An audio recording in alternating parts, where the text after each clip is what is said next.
Boa noite, então, mais uma vez, meus irmãos e irmãs.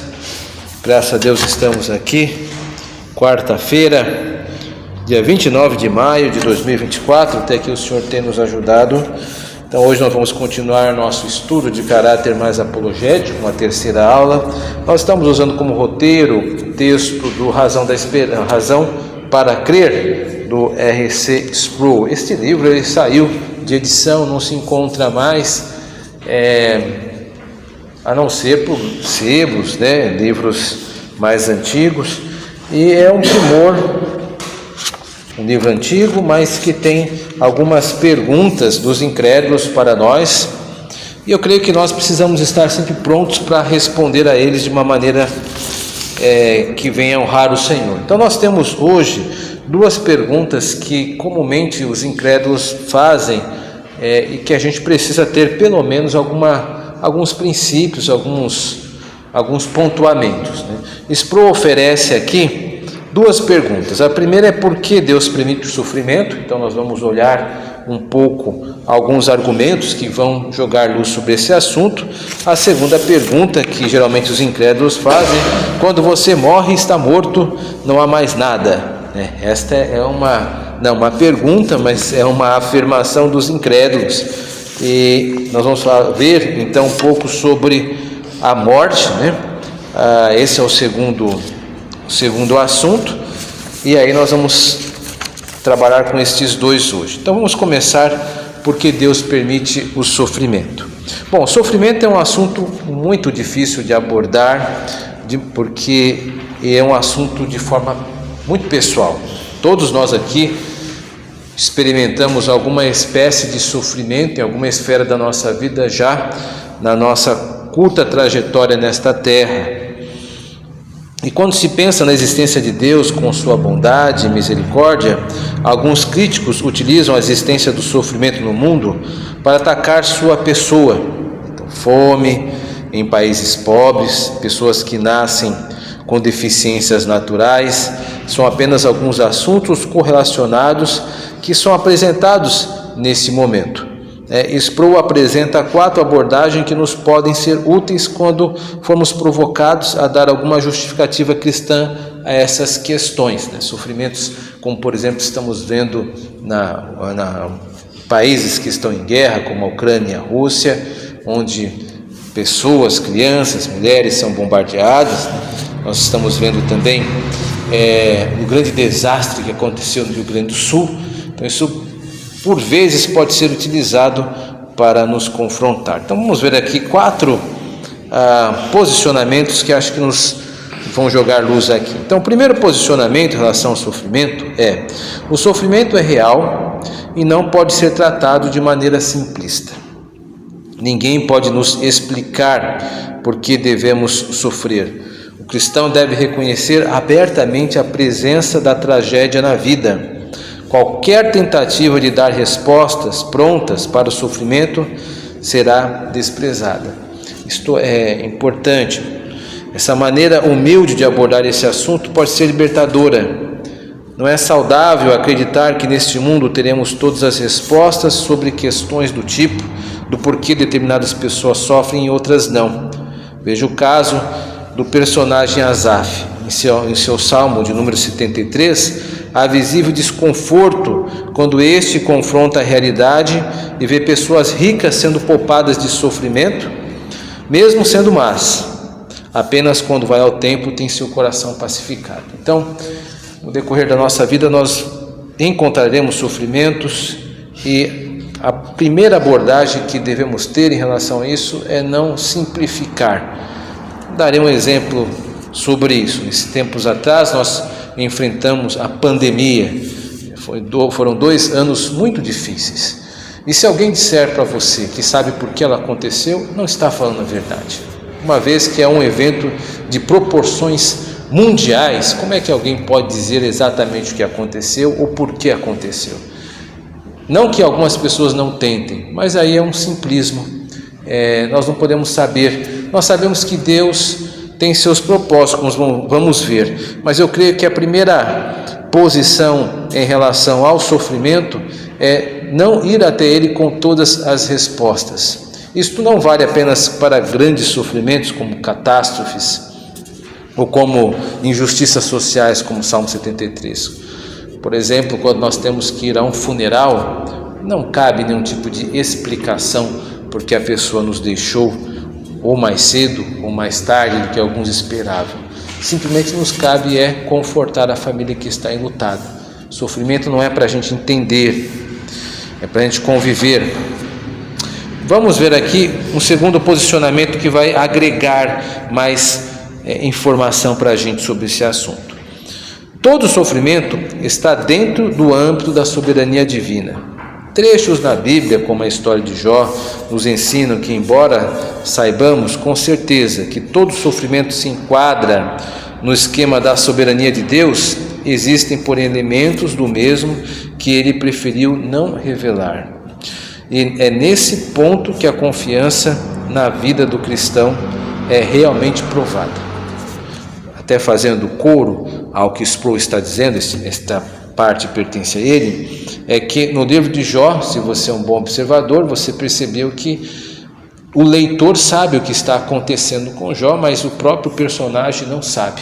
Aliás, Jó, ele morre sem saber do porquê tudo acarretou. Quando Deus aparece para Jó no capítulo 38 do seu livro, o Senhor não responde a Jó porque ele estava sofrendo. Ele simplesmente disse: aprume-se como um homem que eu vou perguntar e você vai me responder onde você estava quando eu criei o universo, e aí entre outros elementos que ele vai citando. Então Deus não disse nada a Jó. Talvez seja um pouco de presunção da nossa parte acharmos que ele vai dizer alguma coisa para a gente porque estamos sofrendo ou não, né? Embora não se possa justificar o sofrimento dentro de nosso modesto entendimento da realidade, também não podemos atribuí-lo a outras causas que não ao nosso Deus. O sofrimento não é aleatório, não depende da sorte, nem tampouco é resultado de forças estranhas a Deus, como a Satanás ou aos demais anjos caídos. Há a soberania de Deus sobre todos os aspectos de nossa vida, inclusive o sofrimento. Portanto, não saber o motivo não significa que não sabemos quem é a causa última, que é a vontade de Deus. Então nós não podemos dar ao homem ou aos eventos um poder que eles não têm. Então, por vezes, como estamos sendo perseguidos ou mesmo sendo vítimas de algum tipo de sofrimento, nós devemos entender que há propósitos sobre isso e que estas pessoas, em última instância, estão sendo instrumento da providência de Deus. Ora, às vezes, agindo de forma injusta, essas pessoas vão sofrer por isso, como os fariseus estavam detratando Jesus Cristo, mas nem por causa disso Jesus Cristo deixou de ser detratado pelos fariseus. Os fariseus tinham um papel para impor certo tipo de sofrimento a Jesus Cristo e aos seus discípulos. Assim como vez por outra Deus irá levantar pessoas para que nós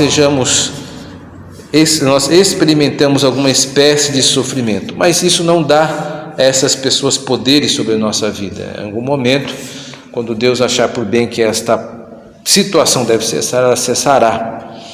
Então, não é sorte, não é o diabo, né? Não atribua ao diabo como última instância.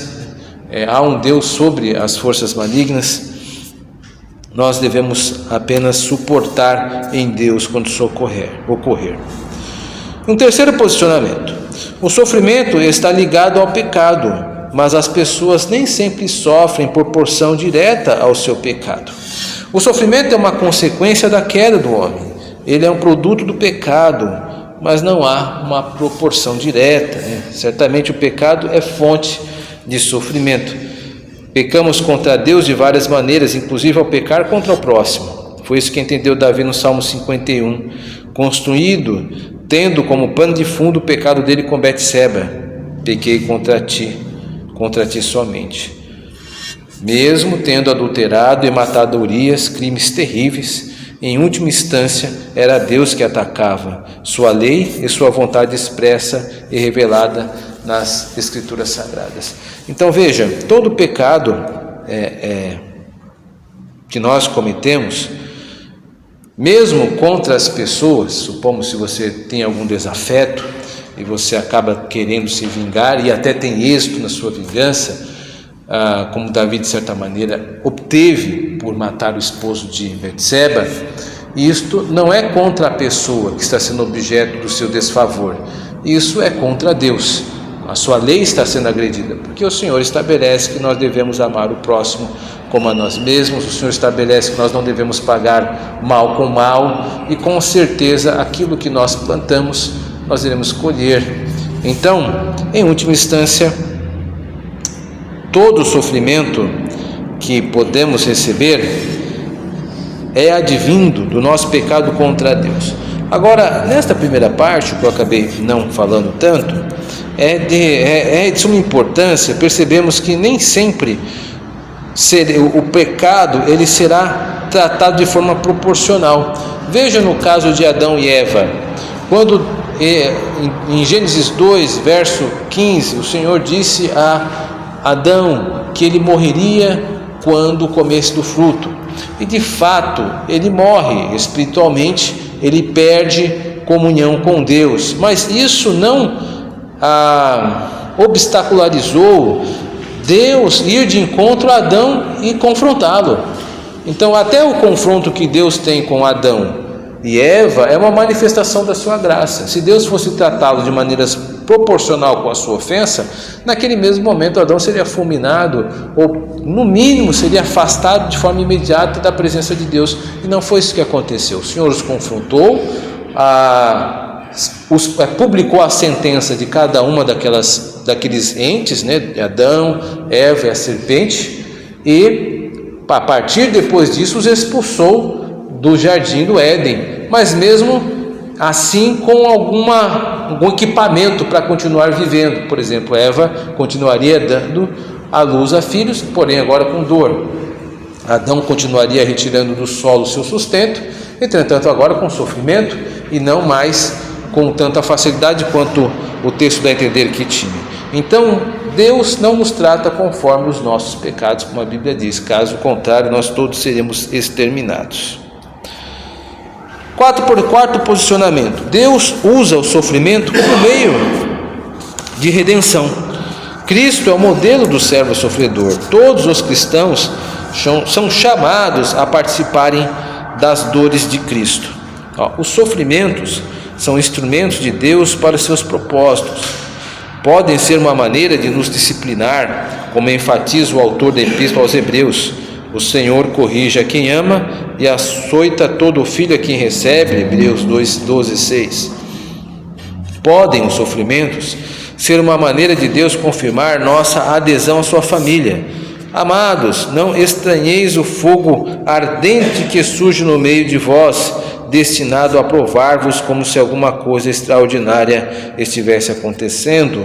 Isso está na primeira carta de Pedro. O caso é que ninguém pode interpretar realmente o motivo do sofrimento, nosso ou dos demais. São em momentos assim que precisamos aguardar em Deus, tendo esperança que tudo passará dentro da sua vontade. Então, meus irmãos, nós temos aqui, dentro deste arrazoado, 4 formas de nós abordarmos o sofrimento. Então, quando alguém estiver sofrendo, nós devemos abordar estas pessoas e o seu sofrimento não de uma forma presunçosa, como dando dicas: olha, faz assim, isso está acontecendo é porque você é teimoso. Não é bem assim. Não que isso também tenha que ser descartável, mas o que eu quero dizer é que quando a pessoa sofre, a primeira coisa que temos que oferecer é o nosso ombro, não a nossa boca, né? Tentar ajudar, dar conforto, né? Lembrar que todo sofrimento ele está dentro do enquadramento dos propósitos de Deus, por mais agudo, terrível que seja, envolve a vontade de Deus, mesmo que na nossa fraqueza, no momento do sofrimento, nós não consigamos entender devido à agudez da dor. Eu me refiro à perda de familiares, por exemplo. Então, num funeral, você não vai dizer: fulano, é a vontade de Deus. Você não vai fazer alguma coisa nesse sentido. Você vai confortar a pessoa. Daqui a alguns anos, quem sabe, quando decantar a dor, aí você pode tratar desse assunto com ela. E o sofrimento está ligado ao pecado, não de forma direta. Então, tomemos cuidado quando a gente vê alguém sofrendo muito, fala, olha, aquela pessoa é muito pecadora. Embora todos sejamos pecadores, nem sempre é algo diametralmente proporcional.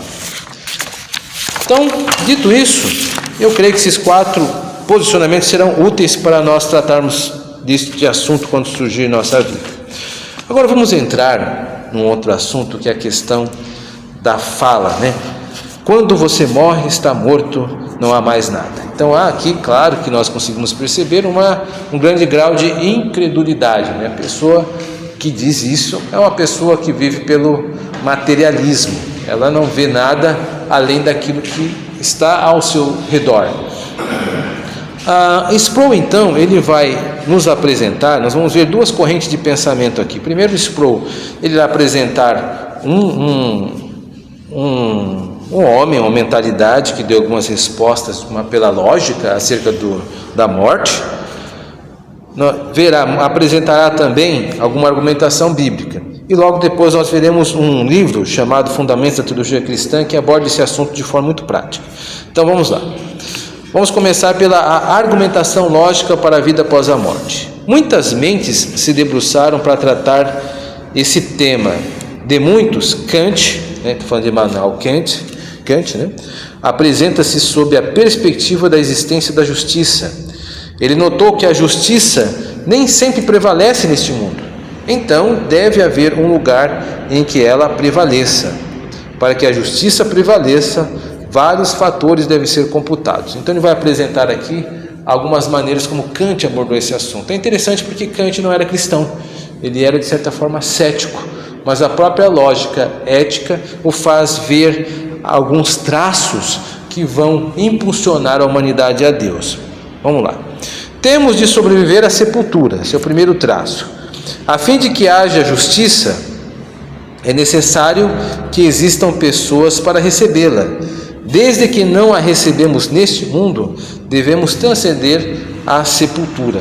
A justiça exige uma vida além da morte. Isso está perfeitamente de acordo com todas as ruínas que nós presenciamos, as grandes injustiças da vida. Neste mundo, este cenário, ele não tem todas as finalizações. Quantas pessoas não desceram à sepultura pela mão de homens odiosos ou circunstâncias injustas, onde não pôde se defender? A própria justiça exige que a vida não termine aqui e que haja um acerto de contas. Então, eu creio que esta clareza que Kant apresenta, ela é muito útil para nós conversarmos com incrédulos sobre isso. Este mundo não pode ser o fim, não seria justo. Segundo traço, é preciso haver um juiz. A justiça requer julgamento e este é um juiz. O juiz tem que ser absoluta e completamente justo para assegurar a justiça final. A fim de praticar justiça perfeita, ele deve ter um conhecimento perfeito de todos os fatos e circunstâncias atenuantes. O juiz perfeito deve ser nada menos que onisciente. Então, a vida após a morte necessita não apenas que haja alguma coisa além da sepultura, mas alguém que aplique a justiça. E este alguém precisa ter conhecimento dos fatos e circunstâncias, caso contrário não poderá fazer a tão desejada justiça. Terceiro traço e último, é preciso haver julgamento. Uma vez que um juiz perfeito ofereça seu veredicto perfeito, a sentença deve ser executada. Se recompensas e castigos adequados devem ser aplicados, o juiz precisa possuir a autoridade e o poder de levá-los a efeito. Assim sendo, seria necessário que ele tivesse o poder perfeito da onipotência. Veja, então, esses 3 traços vão pavimentando uma estrada que só pode levar a Deus. E veja que Kant não era cristão, mas ele via a necessidade, a existência da moral, exigir a existência de alguém com quem haveremos de prestar contas. A conclusão de Kant foi então esta: devemos viver como se houvesse um Deus. Veja, ele não diz que crê, mas ele diz que nós devemos viver como se houvesse um Deus. A vida era para ele intolerável sem uma base sólida para a ética. Se a morte é o fim, nenhuma exigência ética é na verdade importante. Quem também irá caminhar com esse pensamento é Dostoiévski, quando ele diz que se não há Deus, então tudo é permitido, não há moral, né? Porque as pessoas vão se preservar umas às outras, porque as pessoas vão respeitar as outras. Afinal de contas, se não há Deus, se não há acerto de contas, só há esta realidade, então tudo é permitido, né? Esta é a conclusão desse autor. Então é interessante que Kant apresenta para nós um roteiro, né? A própria moralidade existe, certo? Nós estamos vendo uma parte positiva. Nós podemos encontrar também mentes que vão pensar a partir do material, e aí nós podemos encontrar mentes como a de Sartre, que será chamado de existencialista, onde ele diz que só existe este mundo, então as pessoas não têm esperança. Você tem que fazer tudo para tirar vantagem deste mundo para si próprio. Agora, se todos nós pensarmos desta maneira, então todos nós seremos nossos próprios inimigos. Afinal de contas, o grande limitador dos nossos desejos é o outro. Mas o outro, ele acaba não cooperando. E se isto acontece, então todos nós seremos inimigos uns dos outros. Então há no materialismo uma semente de desespero que Kant com certeza queria fugir desse tipo de coisa.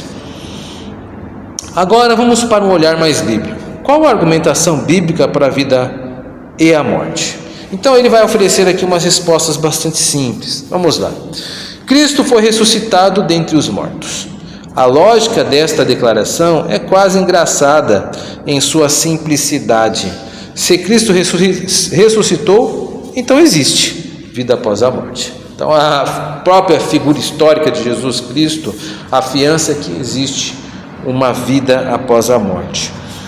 Ele continua: a afirmação bíblica da vida após a morte se apoia em testemunhas oculares confiáveis do evento histórico. Estas testemunhas eram homens cujo trabalho reflete um critério ponderado, cujos contemporâneos ofereceram para ser refutado, e cuja convicção da verdade de seu testemunho os tornou dispostos a morrer por ela. Ou seja, agora Sproul, após apresentar a pessoa de Jesus Cristo, a sua historicidade, como a comprovação bíblica da existência de vida após a morte, agora ele olha para os discípulos de Jesus Cristo e diz: olha, porque existiram Paulo, Pedro, João, homens que estavam dispostos a morrer, e dentre esses Pedro e Paulo de fato morreram, martirizados. Só pode ser verdade porque eles deram a vida, o testemunho desses homens dispostos a morrer pela verdade atesta que aquilo que eles estavam falando é a verdade. E agora, após olhar para Cristo, para os discípulos, ele vai olhar para a manifestação nas nossas vidas. O poder dinâmico de Cristo para transformar as vidas humanas é uma evidência confirmatória da alegação de que ele vive de maneira mais real e poderosa do que através de uma simples lembrança inspiradora. Ou seja, nós que estamos aqui somos um testemunho da vida após a morte, porque Jesus Cristo transformou as nossas vidas. Então aqui nós somos testemunhas da vida de Jesus Cristo, porque todos nós estamos seguindo as mesmas pisadas dos apóstolos hoje. Nós estamos morrendo por Jesus Cristo, vivendo e morrendo por Ele, porque nós estamos abdicando de muitas ofertas que o mundo faz em prol de uma vida de acordo com a lei de Deus. Esses são, até aqui, meus irmãos e irmãs, a contribuição de Sproul. Já está de bom tamanho. Entretanto, ao estudar esse assunto, eu quis trazer também um fragmento de um livro antigo chamado Fundamentos da Teologia Cristã, que irá trazer para nós apenas 3 parágrafos que vão jogar mais luz nesse assunto. O Sproul ele aborda este assunto pelos olhos de alguém que discorda da gente. Esse texto não, ele vai olhar de uma forma mais geral. Acompanhe, por favor. A morte e o que vem a seguir, esse é o título. Começa com a seguinte citação: eu não me importo de morrer, apenas não quero estar lá quando isso acontecer. Quem disse isso é Woody Allen, um cineasta norte-americano, que acaba tocando no assunto com certo humor negro, né? Ele não quer estar na sua própria morte, ou seja, obviamente ele não quer morrer, né? Só que ele está dizendo de uma outra maneira. Então o texto continua: muitos gregos cultos lidavam com a morte levianamente, de qualquer maneira. Eles até consideravam a libertação da alma da casa-prisão do corpo. Essa não é a opinião dos cristãos. A Bíblia olha para o futuro com esperanças, não tanto para a morte, como para o dia quando o Senhor aparecer. Na verdade, a morte, tal como é considerada uma intrusa, que mostra que há algo tragicamente errado em nosso relacionamento com Deus, o fato do pecado humano.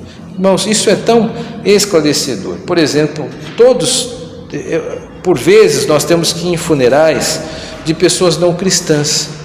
Como nós podemos tocar no assunto a morte? Aqui é um caminho. Nós podemos nos solidarizar com a dor de pessoas, mesmo que não sejam cristãs, e com toda honestidade dizer para aquelas pessoas: isto não era para ser assim, não é isso o plano de Deus. E estaremos sendo bíblicos, honestos, sem baratear o Evangelho, sem simplificar e sem fazer qualquer caricatura do Evangelho. Estaremos abordando pessoas na sua dor. Há aqui um ponto importante, que é a ideia de que este nosso corpo seria apenas a casca. Nós já dizemos isso não é um pensamento bíblico, esse é um pensamento grego.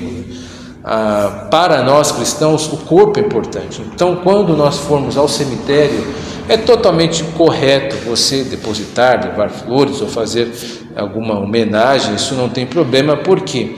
Porque a pessoa está lá sim. O corpo é importante. Para o cristianismo, o corpo é importante. Quando nós morrermos, nós vamos estar em dois lugares ao mesmo tempo. O corpo estará aqui, esperando a ressurreição, como 1 Coríntios 15 diz, e a alma irá para Deus, né? Como o livro de Eclesiastes fala, a alma pertence ao Senhor e o Senhor a levará. Lá em Apocalipse capítulo 6, a alma dos mártires é apresentada debaixo do trono de Deus, como clamando a vingança de Deus sobre aqueles que impetraram as suas mortes, né, dado a eles que esperem. Então nós estaremos em dois lugares. As nossas almas estarão no céu, esperando o retorno do nosso Senhor Jesus Cristo, se Ele não veio ainda, e o nosso corpo estará na terra, preparado para que no dia da ressurreição a nossa alma e o nosso corpo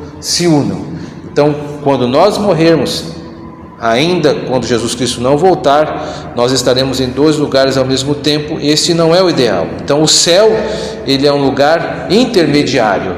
O céu não é o limite. Nós vamos para o céu, mas estaremos esperando uma vida mais completa com o nosso corpo. Não existe uma vida eterna rica sem o nosso corpo físico.